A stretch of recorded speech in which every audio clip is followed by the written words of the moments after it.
Hi everyone! Since I recently recorded a bunch of etudes by Scriabin and Rachmaninoff, a few people asked me to rate them from the easiest to hardest. You know, like those classic viral YouTube titles like 11 levels of Liszt or 23 levels of Rachmaninoff, where you would watch a video and a pianist would tell you, look, this is level 2. And this is, let's say, level 17.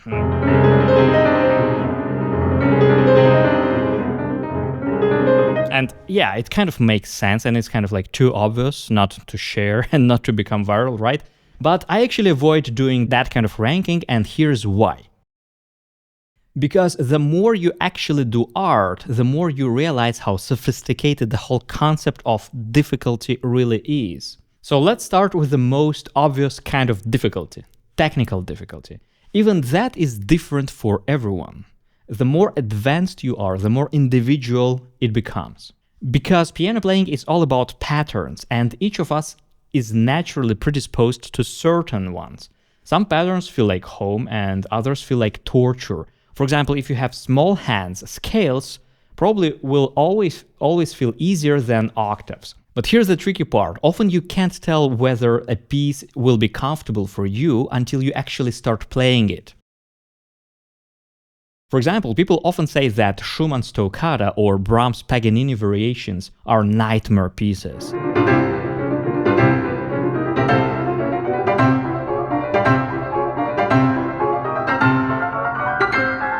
And yes, they're technically challenging, but for me they came surprisingly naturally.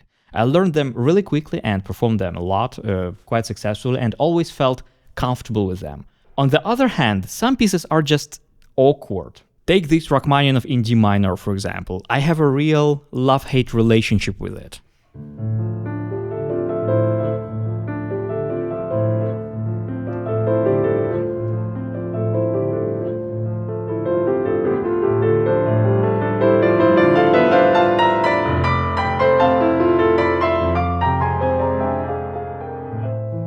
Because it sounds so kind of simple, right? It doesn't sound very hard. But for me, it's extremely hard to play, I have to say. And it's one of the most beautiful and most dear compositions for me personally, which I know. But the voicing of these intervals is so confusing and the texture is so uncomfortable, so kind of awkward to me personally. And every time I return to it, it drives me crazy. Like I really hate working on it. And part of it because my expectations for how it should sound are extremely high, and I want to meet those expectations, and it's so hard for me. Or for example, Scriabin etude number 6.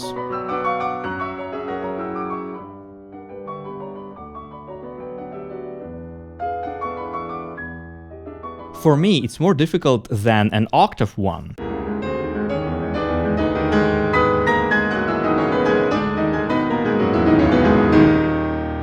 Or thirds one.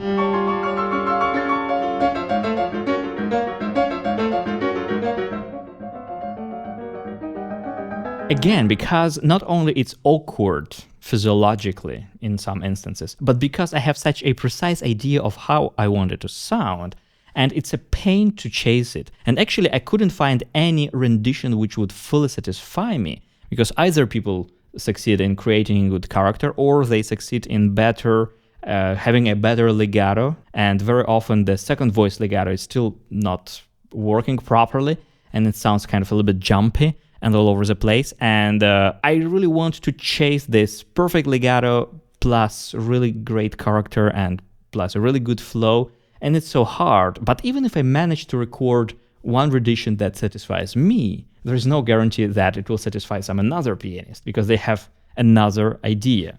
So there you go. Even for a professional pianist, many pieces that sound impossibly difficult are actually quite manageable. They are pianistic, as we say, so they are comfortable to play. And yet, what feels natural for one pianist might feel completely foreign for another because of differences in hand shape, muscle balance, even the way our brains process motion.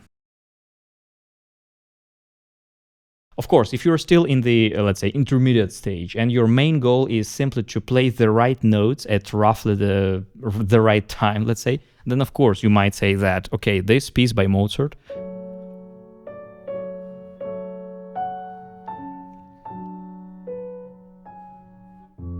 is probably simpler to handle than, let's say,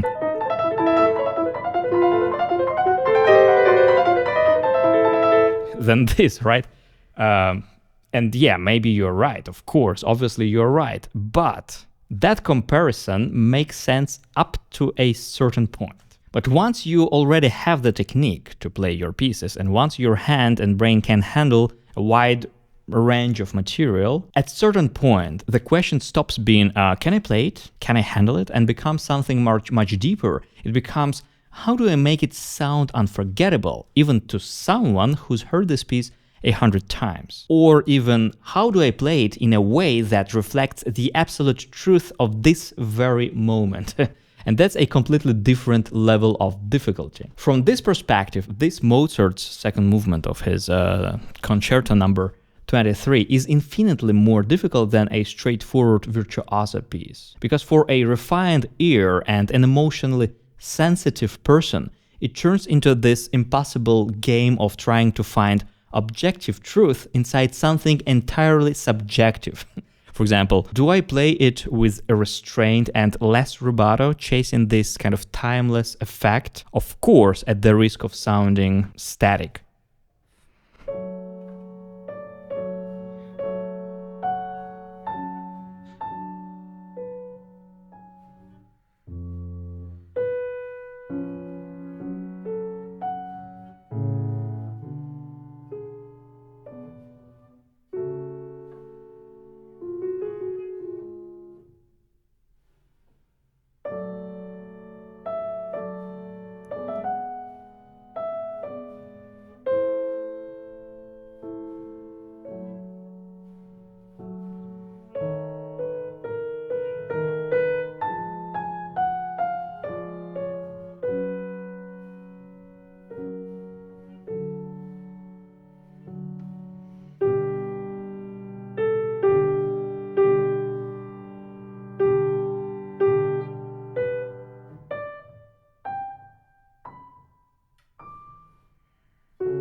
Or maybe I would prefer more phrasing, more reacting on intervals, more expression, making it more personal and with more flow, but of course at the risk of sounding more sentimental, maybe.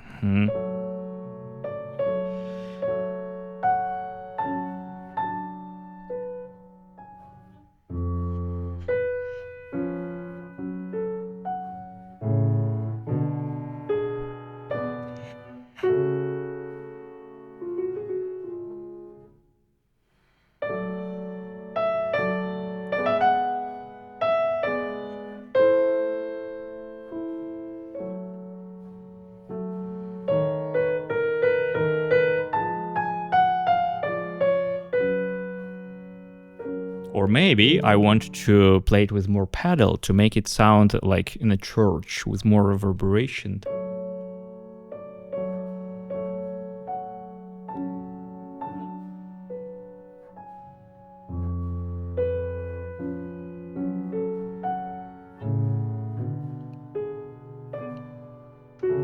But then obviously some Mozart expert will come and say, no, you're pedaling through the slurs, you're not playing with the right articulation, you don't understand style, your Mozart sounds like Chopin, and all that stuff.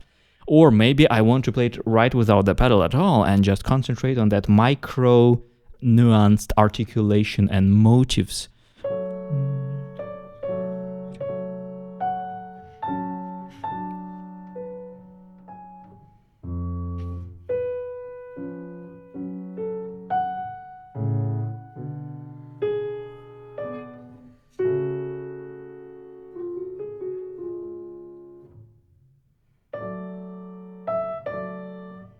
But then somebody will say and come and say, why are you playing with hiccups? This is too dry, too formal, right? So the funniest part is that every single person, even a beginner, who will come and say their opinion, really would believe that they are right, whether they praise you or criticize you, and that you are either right if they agree with you or wrong if they disagree with you. And these are real difficulties that come with artistic growth. At first, you're just chasing like technical quality, like just the skill, just being able to manage a piece, just to survive, right? But later you start chasing something like the inner truth, whatever that would mean, which already borders on psychology, philosophy, and even spirituality. And this is where it becomes really awkward, right? Because even if you manage to find it, and even if you get this like perfect take where everything on its own place and you feel absolutely tuned with this music and you understand that everything worked exactly as you envisioned, there will always be plenty of people who simply don't resonate with it, right? That's exactly why there is always a major scandal around something like the Chopin competition. Because Chopin is one of the most subjective composers in history, and the more uniquely and personally you play him, the more people you'll inevitably upset. That's why when a student asks me like, oh, Denis, would it be a good idea to play Chopin's Fourth Ballade or the Polonaise Fantasy at a competition? I usually say like definitely not, unless you really have to. Because those are some of the most enigmatic, psychologically complex pieces ever written. It means that everyone has their own unique opinion about how this piece should be played. And most of people are really close-minded. As soon as they find something that works for them, they believe that this is the ultimate truth. And of course, this can happen to any piece, but some composers are, in my experience, are simply more subjective than others, and thus more interesting to work with. For example, for me, it's most interesting to work with pieces which are so subjective and so enigmatic that you can explore them for years and change your interpretation here and there and play them so differently and explore them in all its depth. But it also means that it's much more difficult to convince other experienced listeners. And for example, Chopin is much more subjective and stylistically tricky than most of Liszt. And Mozart is trickier stylistically than most of Beethoven, well, maybe except the late sonatas, actually. So for a competition, if you really want to win a competition, you go with a, let's say, Beethoven middle period sonata instead of Mozart, and you go with a Rachmaninoff concerto instead of, let's say, Chopin concerto, and you definitely go with a Liszt Rhapsody instead of, let's say, Chopin's Fourth Ballade, because those are, let's say, less subjective, more straightforward, more clear to execute pieces, which are just safer for a competition. And this is a sad reality that no matter how brilliant you are, but if you go to a competition and you play pieces that are more psychologically subjective, you are at a bigger risk.